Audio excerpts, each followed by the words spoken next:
आप जब कन्याओं को भोजन कराएं तो विशेष रूप से उन्हें भेंट में ऐसा क्या दे दें जिससे आपका भाग्य खुल जाए, जिससे आपके जीवन में बरकत आ जाए, जिससे ये नवरात्रे आपकी सर्व मनोकामना सिद्धि सिर्फ एक नौमी वाली सिद्ध रात्रि में सिद्ध कर जाए।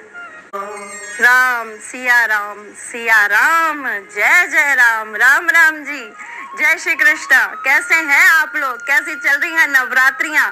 नवरात्रि में सब जने अपने घर में कन्याओं को भोजन जरूर कराएंगे, कराते ही हैं हम लोग। ये परंपरा है हमारी, ये धर्म है हमारा, ये अध्यात्म है हमारा, जो ये कहता है कि छोटी छोटी कन्याओं को भोज कराकर हम देवी को भोज कराते हैं, क्योंकि हर कन्या के अंदर देवी मौजूद होती हैं। ये बात हर मर्द याद रखे नवरात्रि खत्म हो जाने के बाद भी, कि हर औरत के अंदर 9 दुर्गा होती हैं और हर कन्या के अंदर माँ का रूप विद्यमान होता है। उसका अपमान ईश का अपमान होता है, उसका तिरस्कार ईश का तिरस्कार होता है। माँ का जो पूजन करता है, जो माँ से कहता है जय माता दी, वो किसी भी स्त्री का कभी भी अपमान अपने मुंह से नहीं करना चाहिए। अगर वो करे तो फिर माँ उस पर कैसी नजर डालेंगी, उसके लिए तो वो स्वयं ही जिम्मेदार है। भाई क्या बोले, हम शब्द नहीं है हमारे पास, हम किसी को कुछ गलत बोलते ही नहीं अपने साथी परिवार में।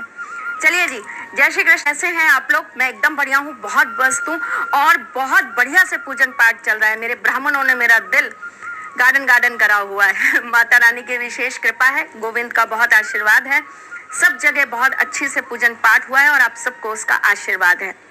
हम जब भी कन्या भोजन कराएंगे, सप्तमी, अष्टमी, नवमी, जिस भी दिन हम अपने घर में कन्या भोज कराएंगे, उस दिन हम कन्याओं को प्रसाद में बहुत सारी चीजें खिलाएंगे जो हम माँ को भेंट करेंगे, जैसे कि हलवा, पूड़ी, चना, ये सब देते हैं।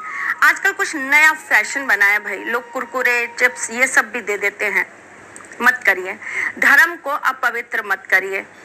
आप उसकी जगह फल दीजिए। आप अगर कुछ ना दे पाए तो आप किशमिश दीजिए ना। आप अगर कुछ ना दे पाए तो आप मखाने दीजिए, माँ को बहुत प्रिय हैं। आप कुछ नहीं बना पाते, थोड़े से घी के अंदर मखानों को तल लीजिए और उसके बाद जाकर कन्याओं को भेंट स्वरूप दे आइए। कोई भी गिफ्ट दे दीजिए साथ में, तो भाई माता रानी खुश हो जाएंगी।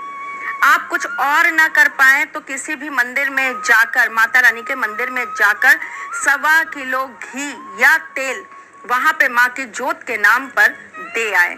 छोटी छोटी बातें हैं, ध्यान जरूर रखिएगा। चलिए जी, आप जब कन्याओं को भोजन कराएं तो विशेष रूप से उन्हें भेंट में ऐसा क्या दे दें जिससे आपका भाग्य खुल जाए, जिससे आपके जीवन में बरकत आ जाए, जिससे ये नवरात्रे आपकी सर्व मनोकामना सिद्धि सिर्फ एक नौमी वाली सिद्ध रात्रि में सिद्ध कर जाए।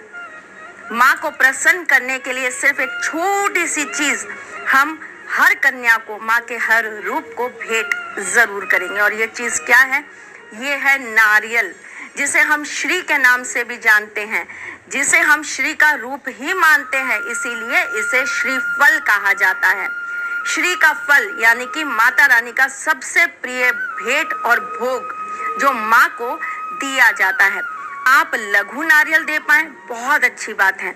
एकाक्षी नारियल दे पाए और अच्छी बात है। लेकिन अगर आप ये सब कुछ ना दे पाए तो जटा वाला नारियल पानी वाला आप जरूर दें। उस दिन आप नारियल का पानी आप कन्याओं को ज्यादा से ज्यादा पिलाने की कोशिश करें। माता रानी का आशीर्वाद सदा सर्वदा आप पर यूं ही बना रहे। हम जब कन्याओं को भोग कराते हैं तो जाते समय हम उन्हें कुछ पैसे दक्षिणा में देते हैं, लेकिन एक चीज और साथ में आपको इस बार देनी है भाई। वो क्या देना है आपको? आपको उनको केले भेंट स्वरूप जरूर देने हैं। पैसे दीजिए, पैसे के साथ में एक केला जरूर दे दीजिए। आप जब कन्याओं के चरण स्पर्श करें तब आप अपने मन में बोलें कि माता रानी मेरे कष्ट हर दो। जब आप कन्याओं के पैरों को, चरणों को जल से साफ करें, धुलाएं, तब उस जल को आप अपने घर के मुख्य द्वार पर छिड़काव करना बिल्कुल भी मत भूलें। जब आप कन्याओं को भोग के लिए बुलाएं, उस दिन आप अपने घर की दहलीज पर एक स्वास्तिक जरूर बनाएं और वो चावल का स्वास्तिक होना चाहिए। जब आप कन्याओं को भोग के लिए अपने घर में बुलाएं, तब आप अपने घर के मुख्य द्वार पर अशोक के पत्तों की बांदरवार जरूर लगाएं। छोटी छोटी बातें पर जीवन के अंदर बहुत बड़े काम कर जाती हैं। एक, आप उस दिन भैरव बाबा का रूप जरूर बुलाते हैं। जब हम 9 कन्या, 5 कन्या, 7 कन्या, जितनी भी कन्याएं हम जिमाते हैं, एक लड़का जरूर उसके साथ हम खाना खिलाते हैं, भोग कराते हैं, जिमाते हैं। उसे हम भैरव बाबा का रूप मानते हैं।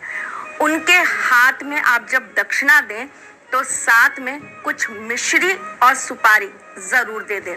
करके देखिएगा जी, बहुत बहुत बहुत असरदार उपाय है, आपकी सबकी जिंदगी बदल देगा और एक छोटा सा काम आपके सारे कार्यों को सिद्ध कर देगा। हम जल्द मिलने आएंगे आपसे, तब तक के लिए मुस्कुराते रहिएगा।